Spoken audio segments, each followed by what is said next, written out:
चलिए करें सेशन को स्टार्ट। ऑनलाइन वाले साउंड ओके है?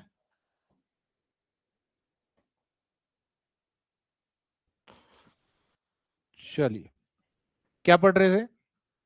कल हम इनकम एक्सपेंडिचर के ऊपर बात कर रहे थे। किसके ऊपर बात कर रहे थे? इनकम और एक्सपेंडिचर के ऊपर। तो नेक्स्ट क्वेश्चन ट्राई करेंगे। करा घर जाके या नहीं करा? करी कोशिश घर जाके या नहीं? क्या बोला? Raghav spend 80% of his income is increase by 12% and saving is decrease by 10%, then but will be the percentage increase or decrease in expenditure. ठीक है, क्या बोला? राघव की इनकम में क्या हुई? कितनी इनकम का अपनी राघव अपनी आय का 80% क्या कर देता है? खर्च कर देता है। यदि उसकी आय जो है 12% बढ़ जाती है और बचत में 10% की कमी आती है तो उसके व्यय में कितने प्रतिशत की वृद्धि होगी? देखो, 100 रुपए राघव की इनकम थी, 80 रुपए उसका खर्चा था, 20 रुपए उसकी सेविंग थी। इनकम, एक्सपेंडिचर और सेविंग। ठीक है, अब उसकी इनकम कितनी बढ़ गई? आय कितनी बढ़ गई? 12%, यानी कि 100 में 12 रुपए बढ़ गए। 100 में कितने बढ़ गए? 12 रुपए बढ़ गए। 100 में कितने बढ़ गए? 12 रुपए बढ़ गए। और बचत में कमी आई 10% की, मतलब -2 की कमी आई। कितने की कमी आई? तो ऑब्वियस ही बात है, एक्सपेंडिचर की में क्या होगा? 14 रुपए बढ़ेगा। एक्सपेंडिचर कितना बढ़ेगा? 14 रुपए। एक्सपेंडिचर कितना बढ़ेगा? 14 रुपए। समझ गए? अरे बात समझे या नहीं समझे? अरे 12 रुपए उसका इनकम बढ़ी, लेकिन उसकी सेविंग क्या हुई? 2 रुपए कम हो गई। तो 12 माइनस माइनस 2 था, दूसरी जगह प्लस होगा, तो एक्सपेंडिचर क्या आएगा? प्लस में आएगा 14। अब बोला क्या कि कितने परसेंट का चेंज हुआ है? तो 14/80 मल्टीप्लाई बाय 100, 0 से 0। यहाँ पे 7 आया और यहाँ पे कितना आ गया? 4। यहाँ पे कितना आया? 2। और यहाँ पे कितना आया? 5। 35/2 यानी कि 17.5। 17.5%। 17.5 आया। कितना आ गया? 17.5। ठीक है, अरे क्लियर है या नहीं? बात समझ आई या नहीं आई? बिल्कुल बेसिक तरीके से जो हमने कल किया था स्टार्ट, वहीं से हमने स्टार्ट किया है। कोई नई चीज हमने नहीं डिस्कस किया अभी। ठीक है, राघव की इनकम कितनी थी? आय का 80% खर्च कर देता है। 80% यानी कि 100 रुपए की इनकम थी। इनकम कितनी थी? आय कितनी थी? 100 रुपए। खर्चा कितना हो गया? 80 रुपए का खर्चा कितना हो गया? 80 रुपए का खर्चा हो गया, तो बचा कितना? 20 बचा। ठीक है, कितना बचा? 20 बचा। अगर इनकम को कितना बढ़ा दिया जाए? 12% बढ़ा दिया, मतलब 100 रुपए में 12 रुपए बढ़ा दिया जाए, तो उसकी सेविंग जो है वो 10% कम हो जाती है। 10% क्या हो जाती है? कम। तो 20 का 10% 2 होता है, 2 की कमी आ गई। 2 की कमी आ गई तो क्या हुआ? एक्सपेंडिचर बढ़ गया। कितना हो गया? 14 हो गया। बस इसको सॉल्व किया, एक्स की वैल्यू आ गई आपके पास, जो आपने पूछा था, चेंज इन परसेंटेज पूछा था। ठीक है जी, क्लियर है? इलेक्शन बेस्ड क्वेश्चंस हैं, एक बार ट्राई करो। आ रहे हैं ना हिमाचल में पंचायती इलेक्शन? पर ये दिमाग से निकाल देना कि पंचायत के इलेक्शन आ रहे हैं तो पेपर डिले हो सकता है। जो नोटिफिकेशन निकली होती है उसको डिले नहीं कर सकते।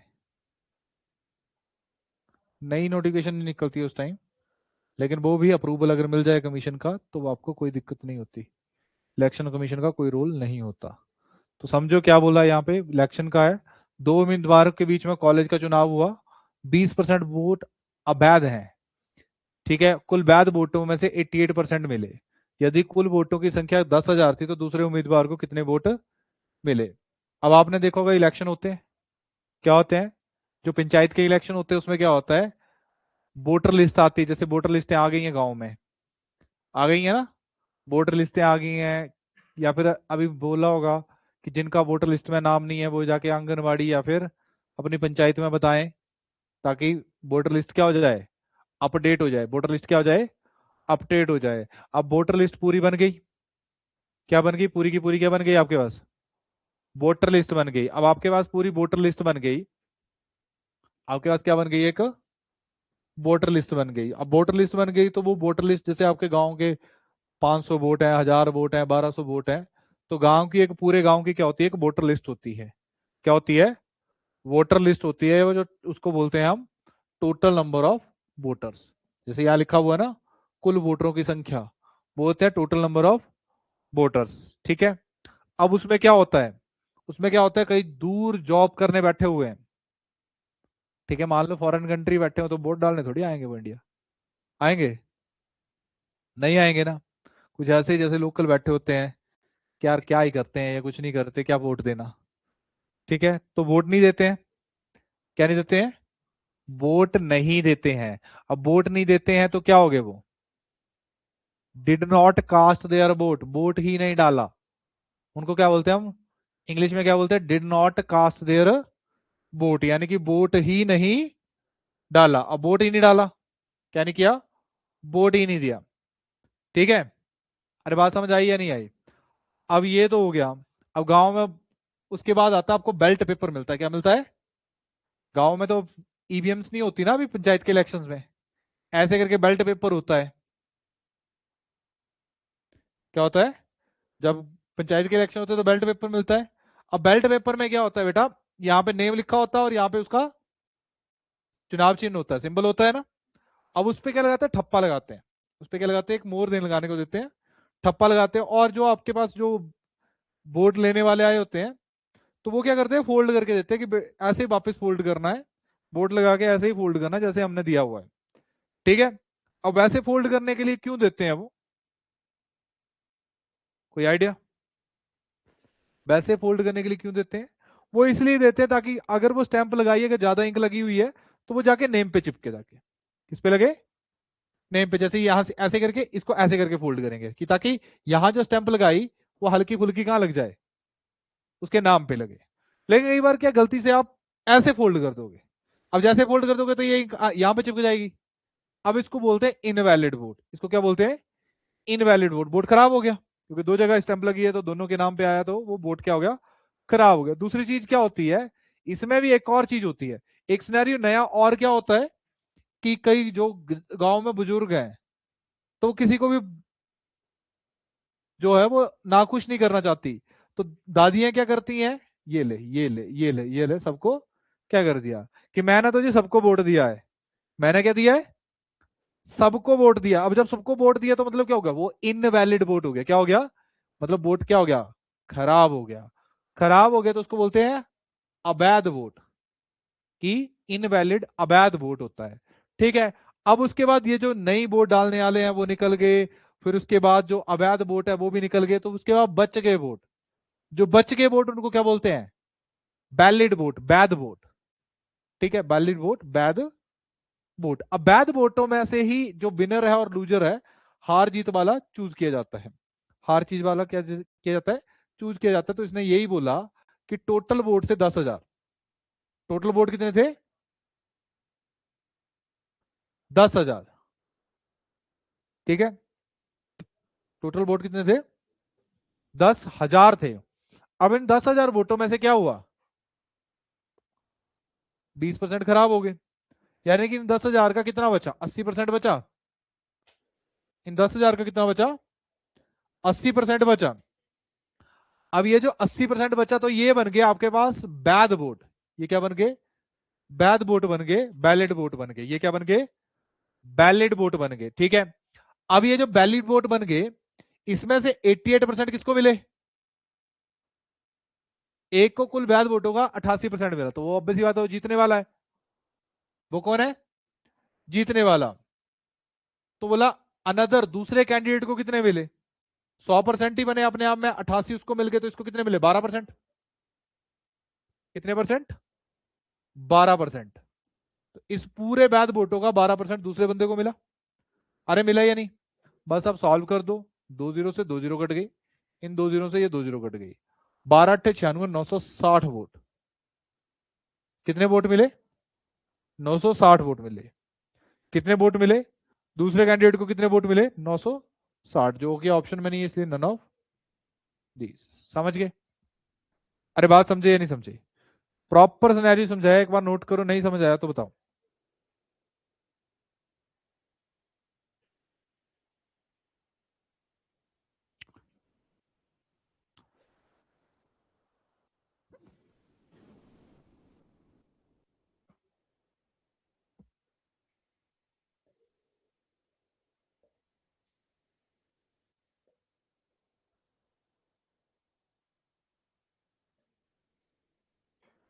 डन? क्लियर है?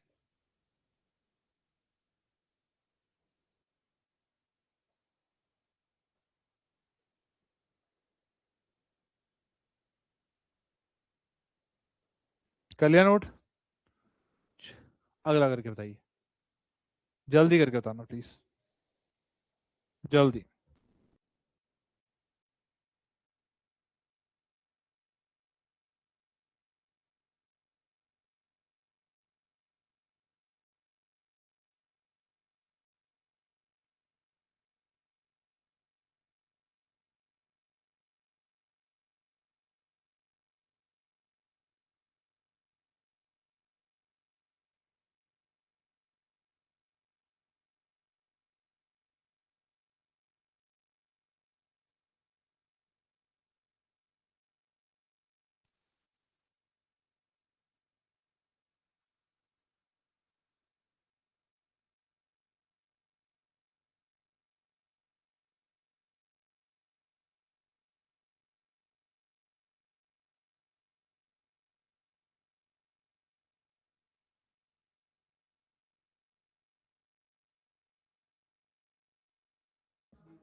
दो उम्मीदवारों के बीच में चुनाव हुआ, 75% मतदाताओं ने वोट डाले, जिसमें से 2% वोट अवैध निकले, घोषित हुए।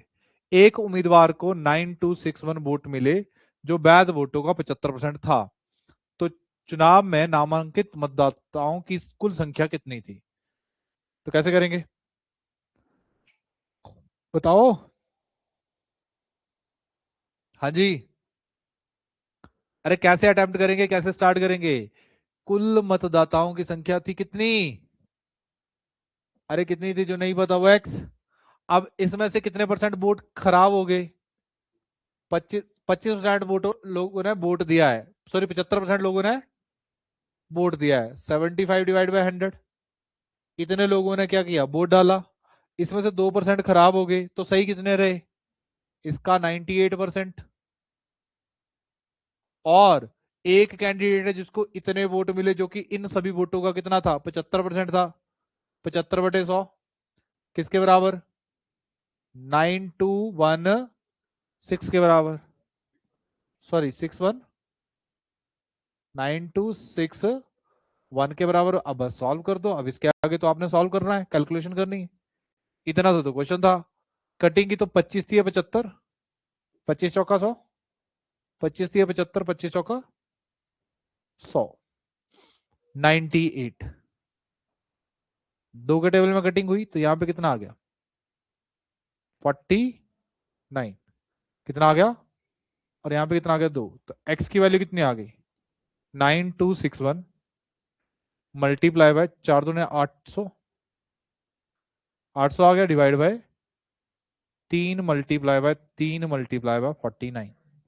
जो ऊपर वाली टर्म है दूसरी जगह जाके डिवाइड हो जाती है, और जो नीचे वाली टर्म है वो ऊपर जाके मल्टीप्लाई हो जाती है।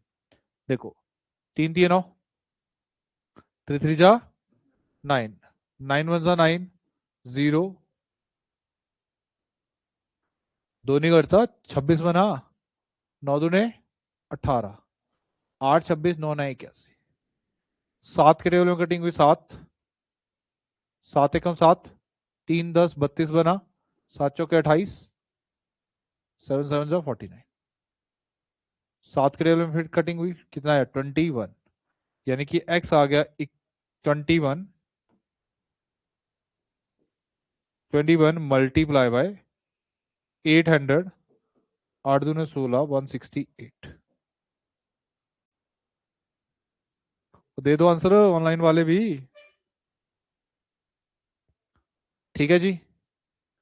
अरे क्लियर है बात या नहीं?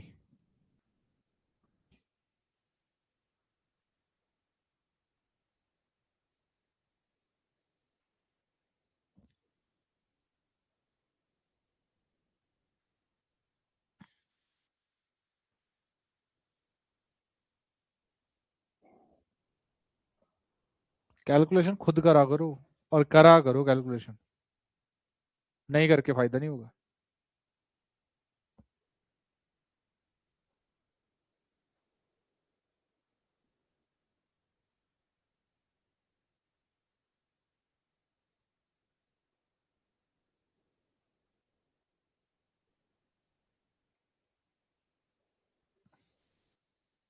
चले,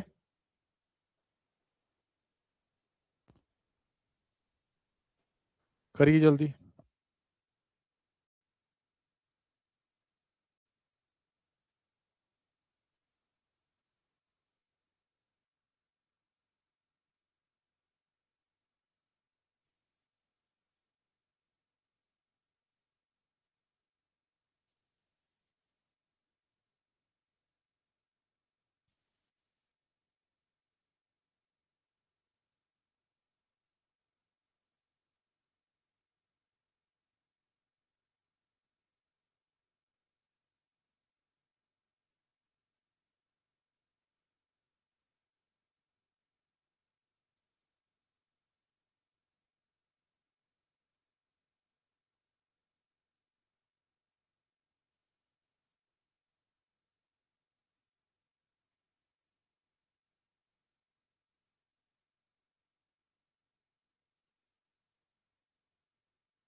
क्या आंसर आया?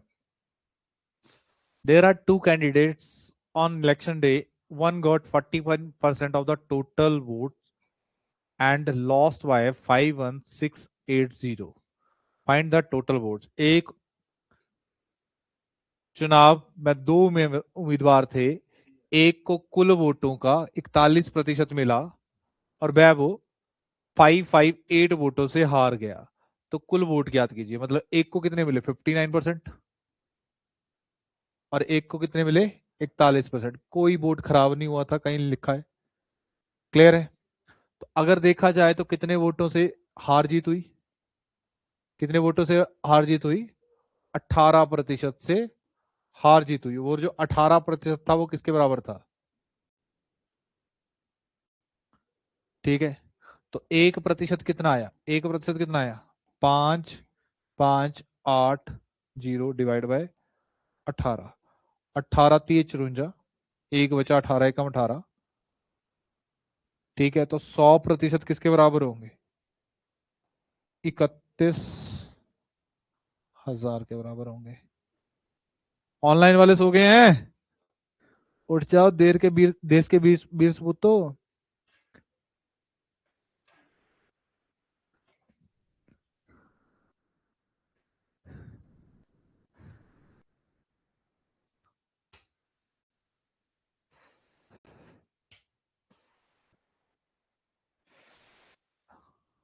अभी तो गाड़ी गर्म हो रही है इसलिए स्लो चल रहा है प्रोसेस, है ना?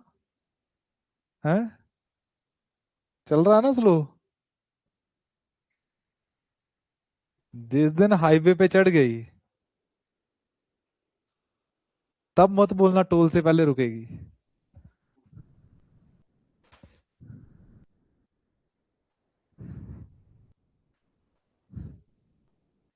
एक संख्या में पहले 5% की वृद्धि की जाती है, फिर उसमें 15% की वृद्धि की जाती है, तो मूल संख्या में कुल वृद्धि कितनी होगी? इसको बोलते हैं हम नेट इफेक्ट। क्या बोलते हैं? Net effect. जब दो या दो से ज्यादा तरीकों से किसी नंबर में चेंज आए, किसी संख्या में बदलाव आए, तो उसको हम क्या बोलते हैं? Net effect. क्या बोलते हैं? Net effect. इसके लिए क्या फॉर्मूला याद रखोगे? A plus B plus A B upon 100। Clear है? क्या लिखोगे? A plus B plus A B upon 100। दो या दो से तरीकों से चेंज, मतलब आपके पास एक रेक्टेंगल है, आपके पास क्या है? एक रेक्टेंगल है, उसकी लेंथ है और उसकी क्या है? ब्रेड्थ है। एक आयत की लंबाई है और आपके पास क्या है? चौड़ाई है।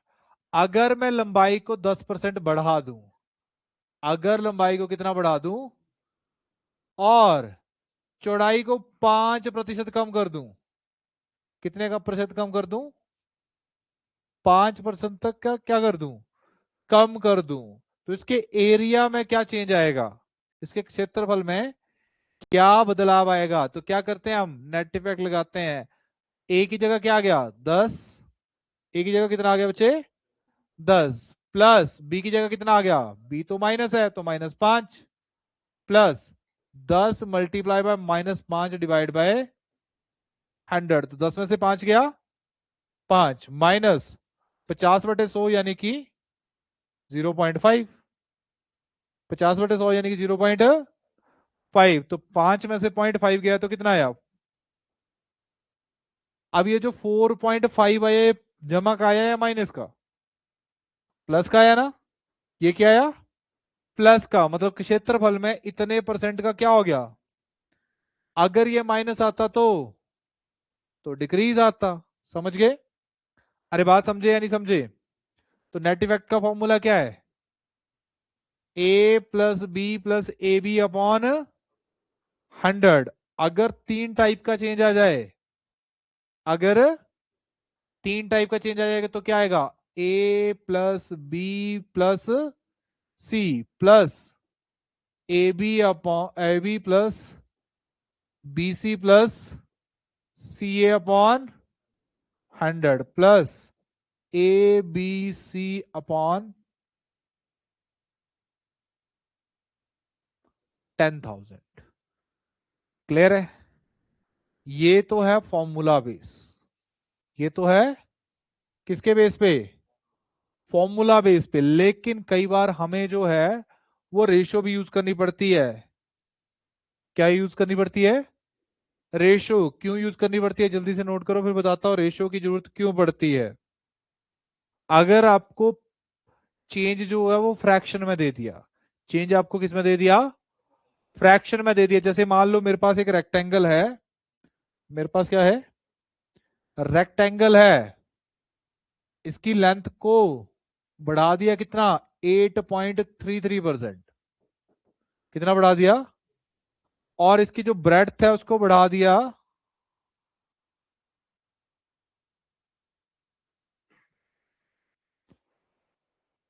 9 पॉइंट सॉरी 11.11%। तो बताओ नेट चेंज कितना आया?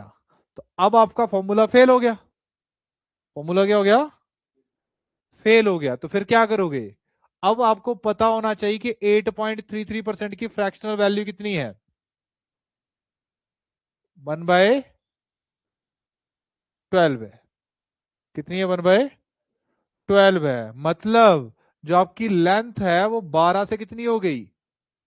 13 हो गई। 12 से कितनी हो गई? और जो ब्रेड्थ है वो कितनी हो गई? 11.11%। 1/, मतलब 9 से कितनी हो गई? 10 हो गई। तो यानी कि 108 से कितनी हो गई? 130। 108 से कितनी हो गई? एरिया इतना ही हुआ ना, लेंथ इंटू ब्रेड्थ होता है। अब कटिंग करूंगा तो यहाँ पे 54 आएगा और यहाँ पे कितना आएगा? 60। कितने का चेंज? 11 का। 11/54 मल्टीप्लाई बाय कटिंग वटिंग करके जो आंसर आएगा वो परसेंटेज होगी। समझ गए? क्लियर है? रैंडमली एग्जांपल ये था इसलिए बहुत कॉम्प्लिकेटेड सा आंसर आ गया, पर ऐसा होता नहीं कई बार। तो हम फ्रैक्शंस जब आते हैं तब हमारे फॉर्मूले फेल हो जाते हैं, तब हम क्या लेते हैं? रेशो। तब क्या लेते हैं? रेशो। समझ गए? और फ्रैक्शनल वैल्यूज मैंने पहले लेक्चर में लिखवाई हैं। चलिए फिर आपके सामने एक फर्स्ट क्वेश्चन है, जल्दी से ट्राई करके बताओ। फॉर्मूला लगेगा, लगा के बताओ जल्दी।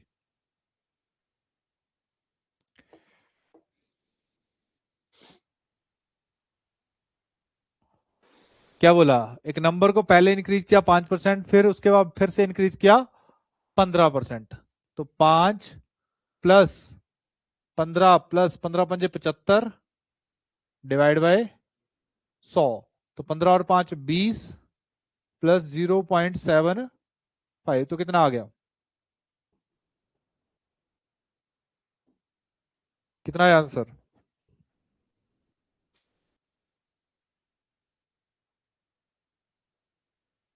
ठीक है, क्लियर है। चले आगे।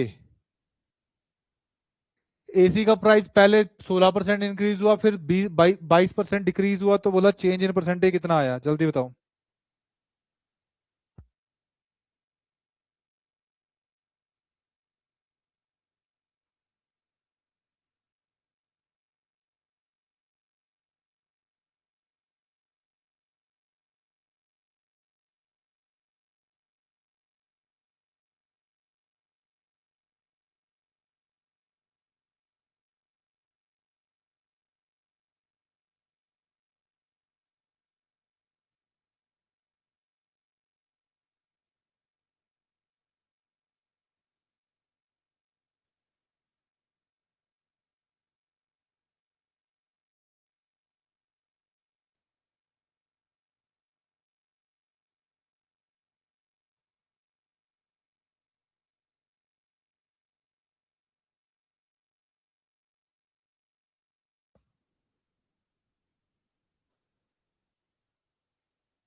The price of an AC is first increased by 16% and later on the price is decreased by 22%. तो कितने का चेंज आया? देखो, 16 पॉजिटिव माइनस का 22 plus 16 multiply by -22 divide by 100, यही आया। 16 में से 22 में से 16 कम हुआ, कितना है? माइनस का 6। और इधर भी माइनस बना, ये प्लस से अंदर माइनस के साइन से मल्टीप्लाई तो माइनस। 16 दूने 32, 16 दूने 32 और 3। तो यहाँ पे क्या है? -6 -3.52, यानी कि माइनस का 9.52। अब माइनस का 9.52 मतलब decrease by 9.52। Directly formula put करोगे फिर सॉल्व करोगे। ठीक है जी, अरे बात क्लियर है? अगला करके बताओ जल्दी से।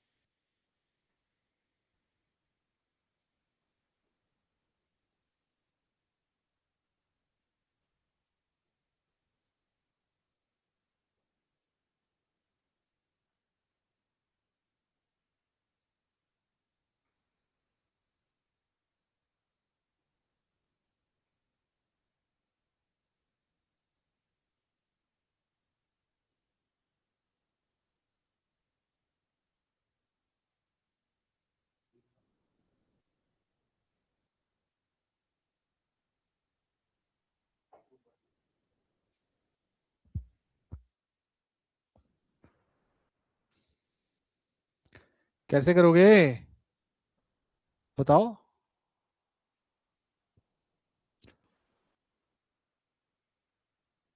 15 - 15 +15 multiply -15 divide by 100। Positive negative zero हो गया। 225 डिवाइड बाय 100 -2.25। ठीक है, अरे क्लियर है या नहीं?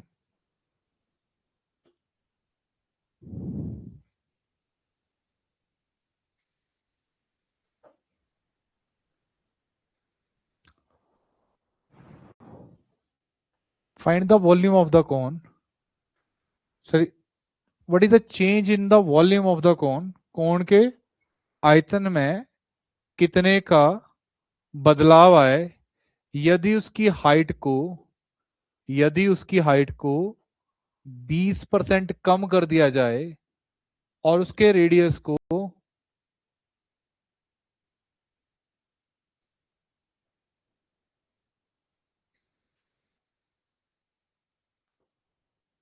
25% बढ़ा दिया जाए।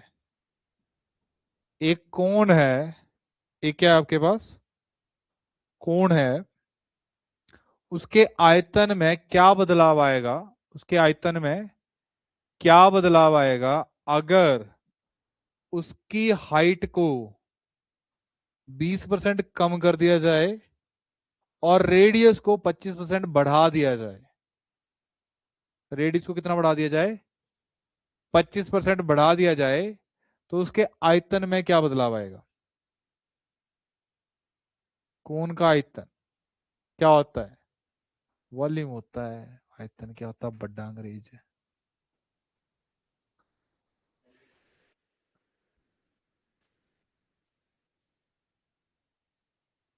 अब वॉल्यूम ऑफ कोण पता ही नहीं होगा ना, 1/3 पाई आर स्क्वेयर एच। करो जरा, एग्जामिनर आसान क्वेश्चन थोड़ी देगा, आखिरकार एग्जामिनर है।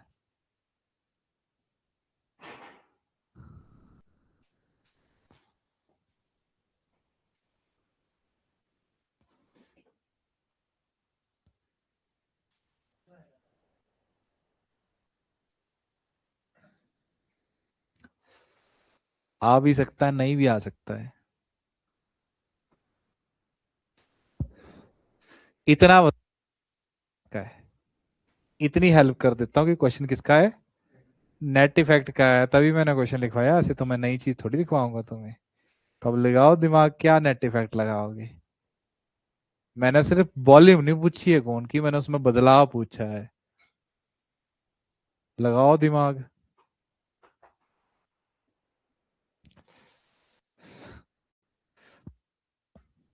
फंस गए, अरे फंसे या नहीं फंसे। देखो 1/3 कांस्टेंट है, पाई कांस्टेंट है, उससे कोई बदलाव नहीं आएगा। आएगा क्या, बदलाव किससे आएगा, रेडियस और हाइट से। रेडियस क्या होता है, वॉल्यूम में रेडियस आर स्क्वेयर होता है, मतलब रेडियस 2 बार बढ़ा, रेडियस कितनी बार बढ़ा, और हाइट कितनी बार बढ़ी, 1 बार। तो हाइट घटी है, यानी कि हाइट कितनी आ गई, 5 से 4 हो गई। हाइट कितनी हो गई, मैं रेशो यूज करूंगा, मैं नहीं फॉर्मूला लगाऊंगा यहाँ पे, 3 का फॉर्मूला बहुत लंबा पड़ता है। समझ गए, क्लियर है। और अगर मैं रेडियस की बात करूं तो रेडियस क्या हो गया, 4 से 5 हो गया, 4 से, ऐसा मत करना कि जमा कर दीजिए, ठीक है। अब मुझे एक बात बताओ, वॉल्यूम ऑफ कौन क्या होता है, 1/3 पाई आर स्क्वेयर, ये तो कांस्टेंट है भाई साहब, क्योंकि ये दोनों साइड लिखा जाएगा तो कट जाएगा।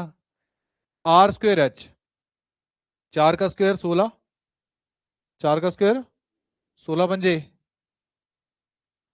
80, 5 का स्क्वायर 25, 25 चौका 100, ठीक है, क्लियर है। तो अगर मैं कटिंग वटिंग करूं तो कितने का चेंज आया, 4 से 5 हो गई कोई चीज, कितने का चेंज आया, 1 का, कितने पे, तो वॉल्यूम कितने परसेंट बढ़ेगी। अब ये रट्टा मत लगा लेना कि जितना रेडियस चेंज हुआ उतनी वॉल्यूम चेंज होगी, ये सिनेरियो बनता है, समझ गए, अरे क्लियर है।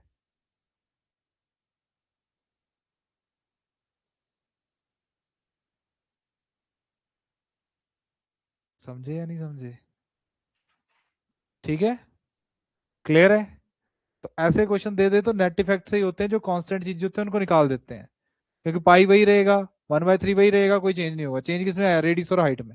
तो उनकी रेशियो लिख लो, उनकी क्या लिख लो, नहीं आती है बनाने तो कैसे करोगे, परसेंटेज का डिवाइड में 100 लगा दोगे, अपने आप रेशियो बन जाएगी, ठीक है। इंक्रीज होगी तो ऊपर नीचे वाली टर्म में ऊपरी वाली टर्म ऐड हो जाएगी, डिक्रीज होगी तो नीचे वाली टर्म में ऊपर वाली टर्म सब्ट्रैक्ट हो जाएगी। ठीक है जी, अरे क्लियर है। नेक्स्ट हेडिंग दो वेन डायग्राम। वेन डायग्राम के बारे में सुना होगा, एक इसको बोलते हैं एक सर्कल का ग्राफ है ये। क्या है? जैसे यहाँ पे 2 वाला है, वहां पे कितने वाला है? 3 वाला। तो 2 वाला या 3 वाला होता है। अगर मैं यहाँ पे देखूं ये सर्कल दिया ए, जो लोग चाय पीते हैं उसके लिए टी लिखूं, जो कॉफी पीते हैं उसके लिए क्या लिखूं? तो मैं बोलूं अगर स्कूल में 50 छात्र हैं, ठीक है, स्कूल में कितने छात्र हैं? उसमें से कुछ चाय पीते हैं और कुछ कॉफी पीते हैं। तो अगर मैं बोलूं चाय पीने वाले 40 लोग हैं और कॉफी पीने वाले 30 लोग हैं, तो इज दैट पॉसिबल? क्यों? क्यों पॉसिबल नहीं है? अगर है तो क्यों है? सारे के सारे लोग कुछ ना कुछ पी रहे हैं, लेकिन कहाँ बोला है कि वो सिर्फ चाय पीता है या कॉफी पीता है? कोई तुम जैसे भी होंगे, है ना, कि जो बनी बनाई मिल गई वो पी लेंगे, बस बनाने को ना बोले कोई। होगा या नहीं होगा? तो मैंने कहा बोला कि सिर्फ और सिर्फ चाय पीते हैं? बोला मैंने? मैंने बोला 40 लोग चाय पीते हैं? क्या मैंने बोला सिर्फ और सिर्फ चाय पीते हैं? मैंने बोला 30 लोग कॉफी पीते हैं, तो मैंने क्या बोला? सिर्फ और सिर्फ कॉफी पीते हैं। अब अगर मैं बोल दूं कि कितने लोग हैं जो दोनों चीजें पीते हैं, कितने लोग हैं जो दोनों चीजें पीते हैं, तो यहां पे क्या आता है? Tea union coffee is equal to tea plus coffee plus tea intersection coffee. अब ये वर्डिक्ट नई चीजें आ रही होंगी, है ना, यूनियन और इंटरसेक्शन। ये जो यू की तरह लिखा है इसको बोलते हैं टोटल। इसको क्या बोलते हैं? और इसको क्या बोलते हैं जो उल्टा यू लिखा है? इसको बोलते हैं इंटरसेक्शन। इंटरसेक्शन ये वाला पार्ट जो ओवरलैप कर रहा है, इसको बोलते हैं कॉमन पार्ट। क्या बोलते हैं? Common part. तो यहां पे मुझे क्या निकालना है कि कितने लोग हैं जो दोनों चीजें पीते हैं। अब मैंने बोला स्कूल में कितने बच्चे हैं? 50 हैं। लेकिन चाय पीने वाले कितने हैं? कॉफी पीने वाले प्लस ये एक्स निकालना है। प्लस होगा माइनस होगा? माइनस होगा। नॉन मेडिकल वाले बैठे लेकिन बोल नहीं रहे हैं, है ना। 4 और 3 7 70। 70 यहां रहा, 50 माइनस हो गया, यानी कि एक्स की वैल्यू कितनी आ गई? एक्स की वैल्यू कितनी आ गई? तो 20 लोग ऐसे हैं जो क्या कर रहे हैं? चाय भी पी रहे हैं और कॉफी भी पी रहे हैं। तो मुझे बताओ सिर्फ और सिर्फ चाय पीने वाले कितने लोग हैं? इस स्पेस को बोलते हैं ओनली वाला पार्ट। इसको क्या बोलते हैं? ओनली वाला पार्ट। और ओनली कॉफी पीने वाले कितने लोग हैं?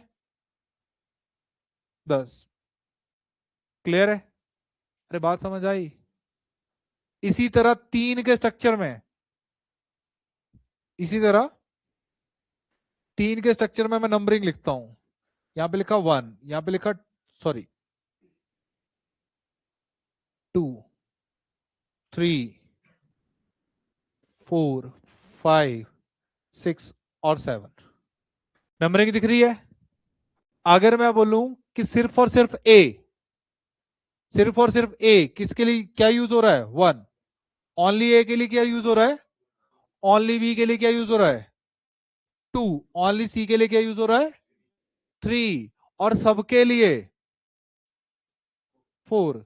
ए बी सी सबके लिए 4। लेकिन मैंने बोला कि only A and B but not C, या फिर मैं बोलू A and B but not C, या only A and B. Only A and, only A and B 5 है, और मैं बोलू ए एंड बी, तो 4 + 5। ए एंड बी 4 + 5, क्योंकि सी के बारे में बात नहीं हुई है। अगर मैं बोलू A and B but not C, तब भी क्या आएगा?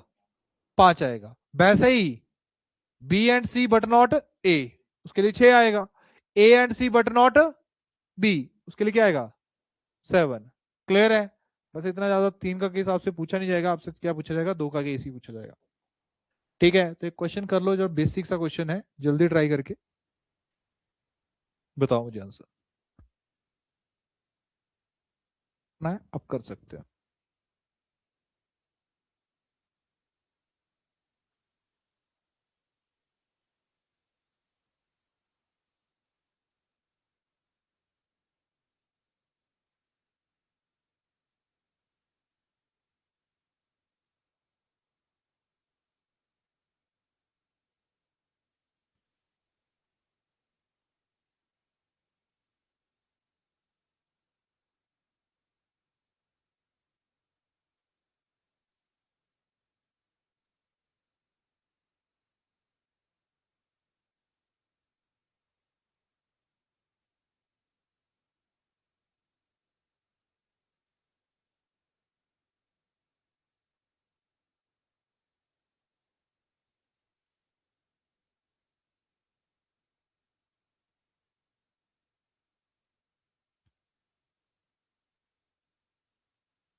अरे हुआ या नहीं?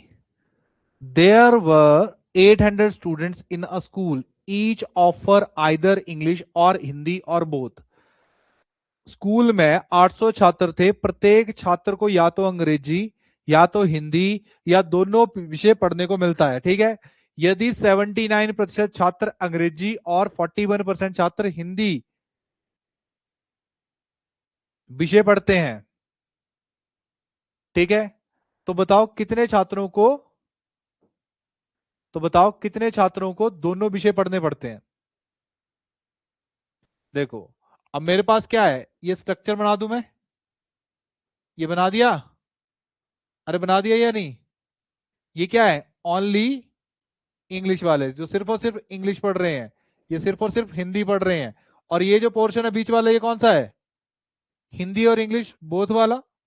अगर मैं बात करूं कि इंग्लिश पढ़ने वाले कितने हैं, हिंदी पढ़ने वाले 41% है, तो इंग्लिश और हिंदी का टोटल कितना बन गया, 120% बन गया, ठीक है। लेकिन क्लास में कुल छात्रों की संख्या क्या होती है, 100% होती है, तो यानी कि माइनस 100%, तो कितना बच गए, 20% बच गए। ये जो कॉमन पार्ट है कितना बन गया, 20%। ओनली इंग्लिश वाले कितने हो गए, ओनली इंग्लिश वाले कितने हो गए, 59%, ठीक है। कितने, 50। और ओनली हिंदी वाले कितने हो गए?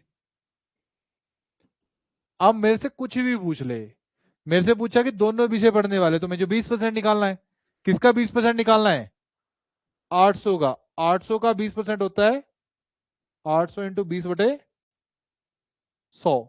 20 से 20 घटी तो 120 कैसे आया, 160 है, ठीक है।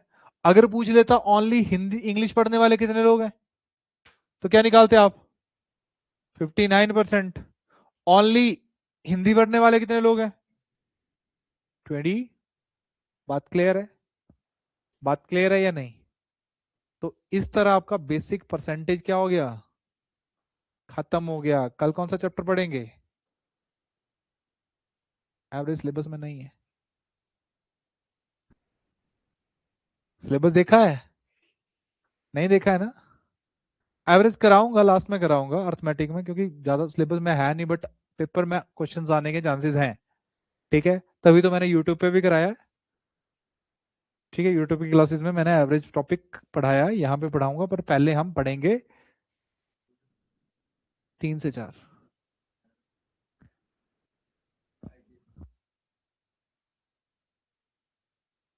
ठीक है।